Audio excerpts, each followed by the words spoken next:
Hello guys, welcome to my channel. My name is Sapna Kushwaha. Today we learn about HLOOKUP and VLOOKUP. आज हम सीखेंगे HLOOKUP और VLOOKUP क्या होता है और एक्सेल में इसका क्या यूज होता है और इसे कैसे यूज करते हैं। सबसे पहले हम थोड़ा सा डिटेल में जानते हैं कि HLOOKUP VLOOKUP की क्यों इसे कह रहे हैं। V मतलब होता है इसमें वर्टिकली एंड H मतलब होता है एच लुकअप और वी लुकअप से हम कोई भी रिपोर्ट इजीली बना सकते हैं। कैसे भी रिपोर्ट इजीली हम बना सकते हैं, जैसे कि अगर हम कोई भी रिपोर्ट वर्टिकली देखते हैं, वर्टिकली बनाते हैं अकॉर्डिंग टू कॉलम वाइज बनाते हैं तो उसे हम वी लुकअप कहते हैं। अगर वही रिपोर्ट हम रो वाइज बनाते हैं ये तो उसे हम एच लुकअप कहते हैं, हॉरिजॉन्टली लुकअप। अब एक एग्जाम्पल के थ्रू हम समझते हैं कि एच लुकअप को कैसे यूज करते हैं और वी लुकअप को कैसे यूज करते हैं। सबसे पहले हम समझेंगे कि एच लुकअप वी लुकअप में क्या क्या चीजें आती है। तो वी लुकअप में सबसे पहले लुकअप वैल्यू आती है, टेबल अरे आता है, कॉलम इंडेक्स नंबर आता है। तो एग्जाम्पल से हम समझते हैं कि जैसे ये हमारे पास एक टेबल है जिसे हम टेबल एरे कहते हैं। यहाँ पर सबसे पहले हमें क्या करना है कि नेम लिखा हमने, फिर देन मार्क्स लिखे। अब मान लीजिए ये हमारी नेम है, ये हमारी क्लास है, ये हमारी सब्जेक्ट्स है, English, Hindi, math, SST, computer, और यहाँ पर टोटल मार्क्स गिवन भी रखे हैं।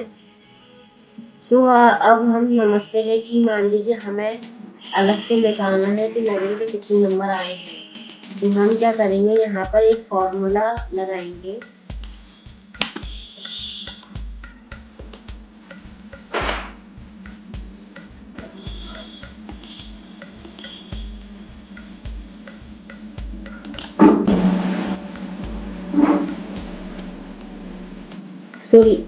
यहाँ से हम एक एग्जांपल के थ्रू समझते हैं, जैसे कि हमें अब यहाँ पर फॉर्मूला पुट करते हैं कि इक्वल वी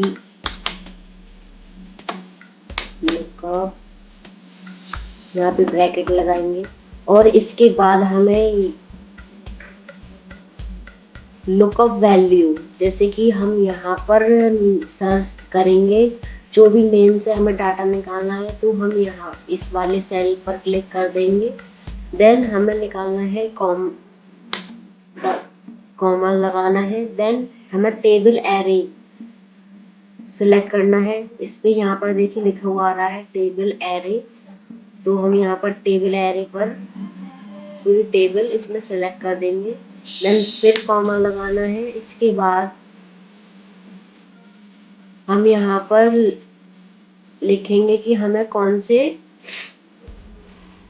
रो में से डाटा निकालना है। तो जैसे कि हमें टोटल नंबर जानने हैं, तो ये कौन से रो में लिखा हुआ है टोटल नंबर 1 2 3 4 5 6 7 8 वाले में। देन हम यहाँ पे 8 नंबर लगाएंगे, फिर कॉमा, फिर 0, then bracket close, then enter. तो यहाँ पर ये एक एरर आ जाएगा, तो इसे देखकर टेंशन नहीं लेनी है। इसके बाद हम क्या करेंगे, यहाँ पर कोई भी नेम इंसर्ट करेंगे। जैसे कि मैंने इंसर्ट किया ध्रुव, तो जैसे ही मैं एंटर करूंगी तो यहाँ पर देखिए ये इसके ध्रुव के नंबर आ गए। जैसे कि यहाँ पे आप देख सकते हैं ध्रुव ये वाली रो में है 306, तो देन यहाँ पे 306। ऐसे ही अगर मैं यहाँ पर कोई और नेम डालती हूँ, जैसे कि मैंने डाला तरुण, और जैसे ही एंटर किया तो यहाँ पे तरुण के नंबर शो होने लगे 227। तो ऐसे ही हम कोई किसी का भी नाम यहाँ पर इंसर्ट करेंगे, यहाँ पर डालेंगे, तो हमें उसी पर्सन का डेटा और नंबर कितने ऑब्टेन करे हैं वो हमें शो हो जाएगा। जैसे कि अब मैंने निकाला लव का, तो देखिए 284 हो गया।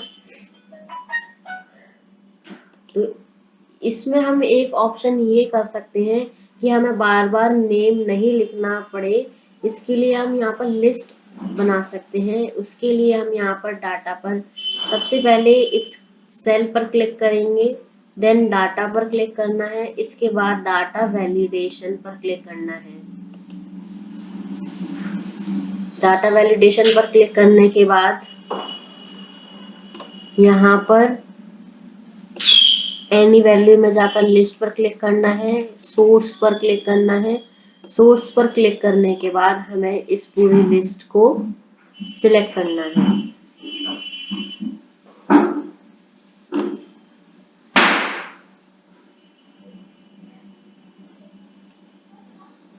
जैसे हमें नेम का निकालना है ना डेटा, तो हम नेम की लिस्ट को सिलेक्ट करेंगे। यहाँ पर मैंने नेम की लिस्ट को सिलेक्ट कर दिया।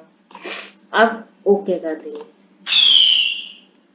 तो आप देख सकते हैं यहाँ पर अब हमें नेम नहीं लिखना है, यहाँ पे सारी नेम्स की लिस्ट आ गई। अब जिस पे भी आप क्लिक कर देंगे उसी का डाटा आप यहाँ पर इजीली देख सकते हैं।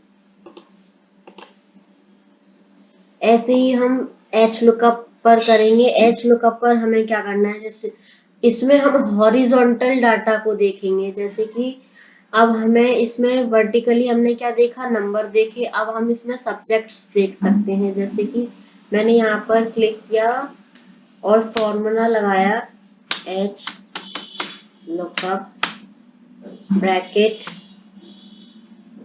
Then lookup value, then comma.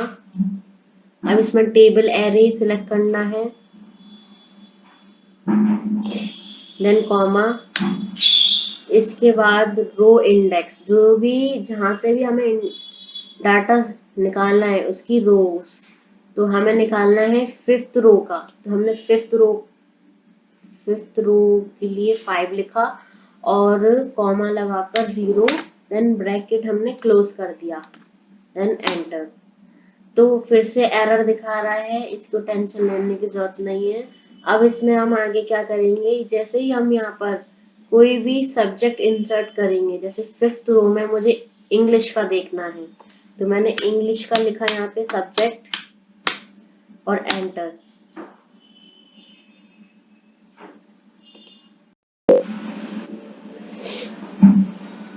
तो आप देख सकते हैं जैसे ही मैंने यहाँ पे इंग्लिश लिखा तो उसका एच लुकअप में मार्क्स दिखा दिया। अब जैसे मैंने यहाँ पर से इंग्लिश हटाकर हिंदी लिखा और एंटर किया तो हिंदी के मार्क्स आ गए 62।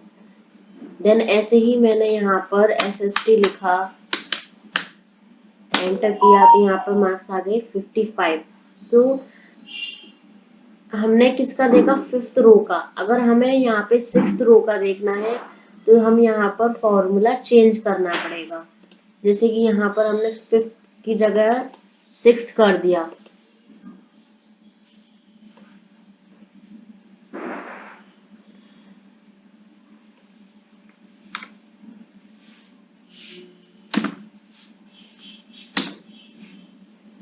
तो अब आप देखिए 6th रो में एसएसटी के कितने मार्क्स हैं, 65, देन उसमें 65। ऐसे ही हमें यहाँ पर अलग अलग रो का फॉर्मूला लगाना पड़ेगा। अब मैंने निकालना है, इसमें इंग्लिश का निकालना है दोबारा से, 6th रो की डाटा का इंग्लिश का, तो देन 65 आंसर है। इसी के अकॉर्डिंग अगर हमें बार बार सब्जेक्ट ना डालने हो तो हम इसमें लिस्ट को अप्लाई करेंगे। लिस्ट को अप्लाई करने के लिए डाटा पर जाना है,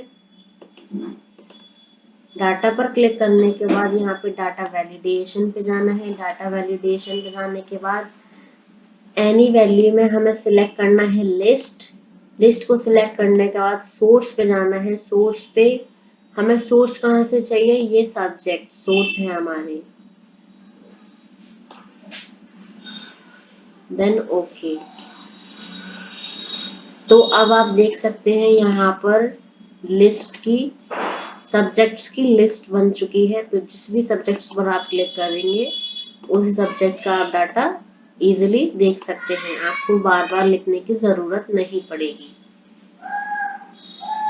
सो आई होप आपको ये समझ में आया हो। अगर इससे रिलेटेड कोई भी क्वेरी हो तो आप कमेंट बॉक्स में कमेंट कर सकते हैं, मैं आपको इसका जवाब दूसरी वीडियो में दूंगी।